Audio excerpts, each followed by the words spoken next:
Hello everyone, welcome to another episode of Flying North.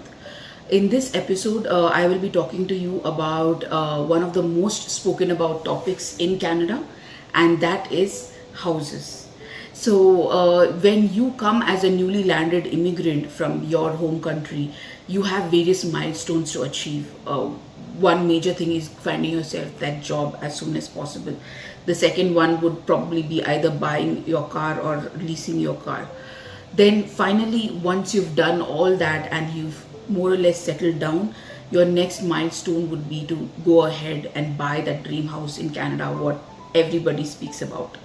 So what I'm planning to do is I will be releasing series of episodes targeting just on housing and what are the kinds of houses, what are the housing markets, what is the housing market in Canada, how do you go about buying the houses, stuff like that. It will be actually a series that will be there in this Flying North channel. So in this particular episode, what I'll be talking to you about is what are the types of houses that you generally find inside Canada.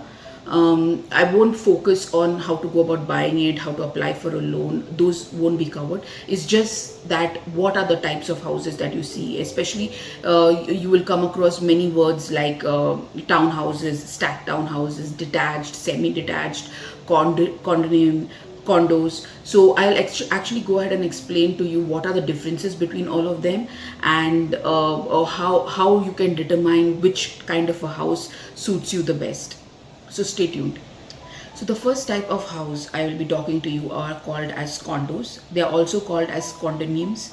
Now the concept is very similar to that of a flat in India.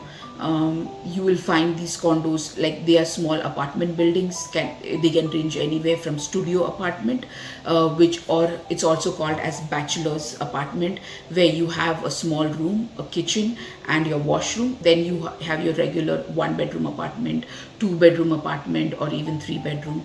In this again, you will come across a term called as den. Now a den is nothing but it is a small space that is additional.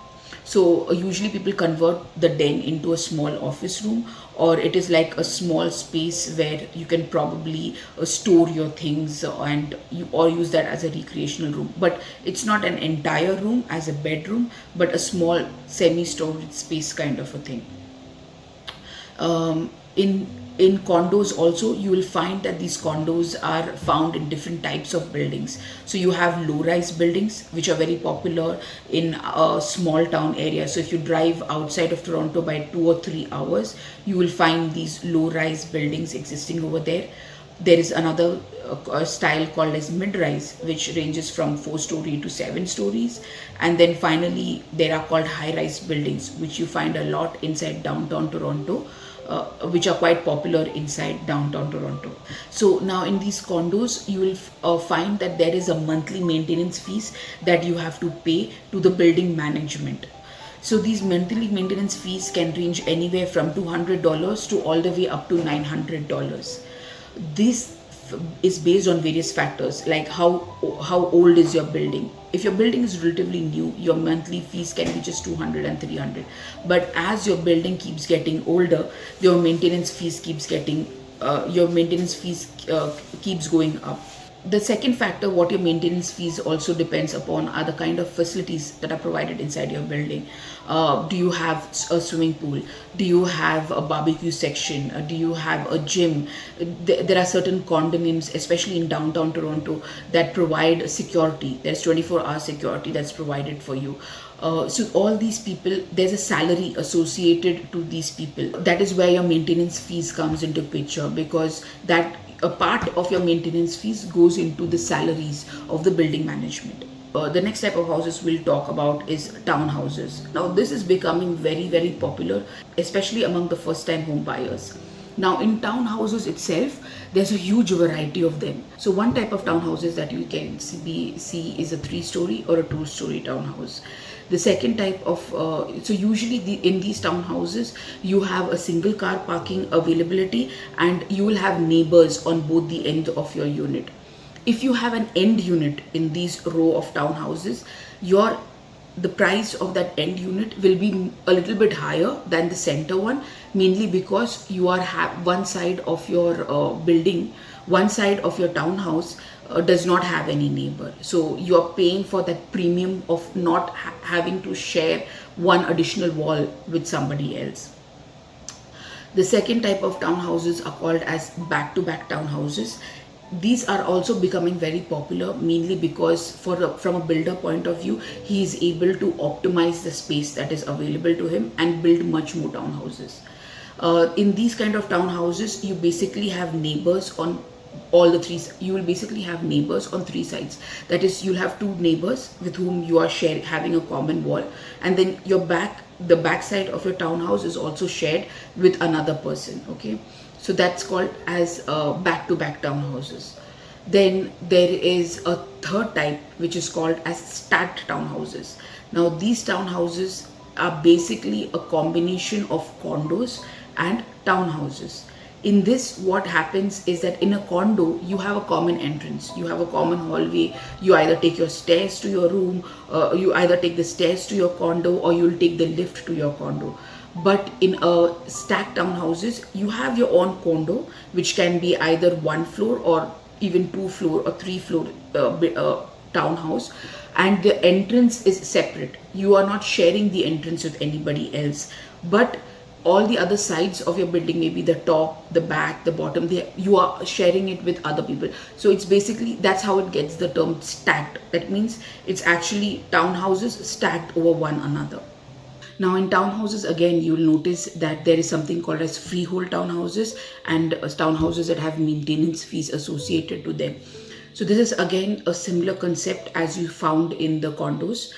Freehold townhouses means you will have to shuffle the snow in front of your house every winter.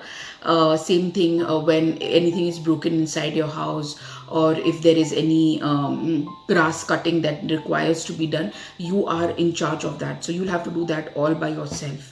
But if the townhouses have a maintenance fees associated to them, anything related to snow shuffling, cutting of the grass, or any maintenance for the external of your building, like maybe cleaning your glasses, replacing broken glasses, that becomes a maintenance cost of the building management.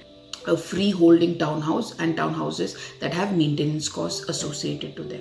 From there, we move to the third type of houses, and those are called as semi-detached. A semi-detached house, again, is something that has a single car parking and you have just one neighbor. So you have a one common wall that you are sharing with another neighbor of yours. Then from there, we move into what is called as detached houses.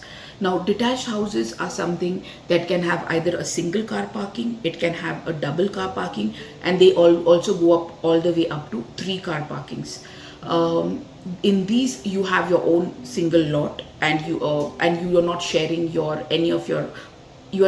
are not sharing any of the walls of your house with a second person. Now the fifth type of houses, what I will talk to you about, are called as estate houses.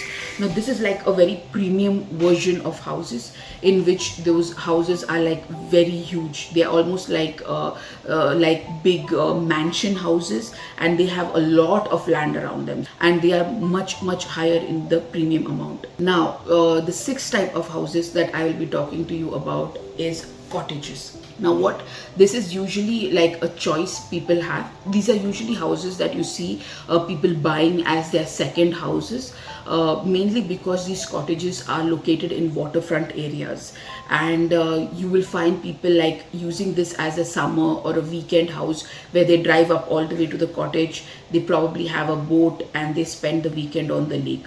So they are not that expensive, but again, this is something like a weekend getaway house. So now the other version, the other type that you will also see is called as duplexes and triplexes. In this, what you will see is that they're kind of similar to townhouses. It's just that you may have a common entrance. So you have a common entrance, and then there are like rooms. Then you have your separate condos or your separate units where you have an access. In these kind of units, you will usually find separate water meter, separate heating meters associated to your particular unit. again, when you go to buy into these duplexes and triplexes, you will see that they are usually selling this as an entire unit itself. Okay, so maybe they have like 4 small condos into it, and they have a common entrance. Each floor has 2 condos inside it, and they probably say, like, it's usually looked upon, it is usually looked upon as a rental property income. So where you might have the owner, either he's staying in one of those condos and he's renting out the remaining 2 or 3 condos to somebody else and getting an income out of it, or you will also find it's just like an investment property where the owner is living somewhere else, but he's renting out various units inside these duplexes and triplexes as an income. So usually when you go to buy these kind of properties, they are sold as a whole and not as an individual condo or an individual. So I hope with this I'm able to inform you about the various types of houses that are available in Canada, what are the terms associated to them, and how you recognize each of them when you go about purchasing with that.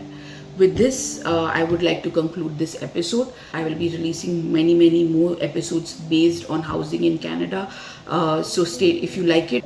So if there is any particular topic that you would want me to talk about houses in Canada, definitely send me a message below, and I will try to make an episode on that. With that said, thank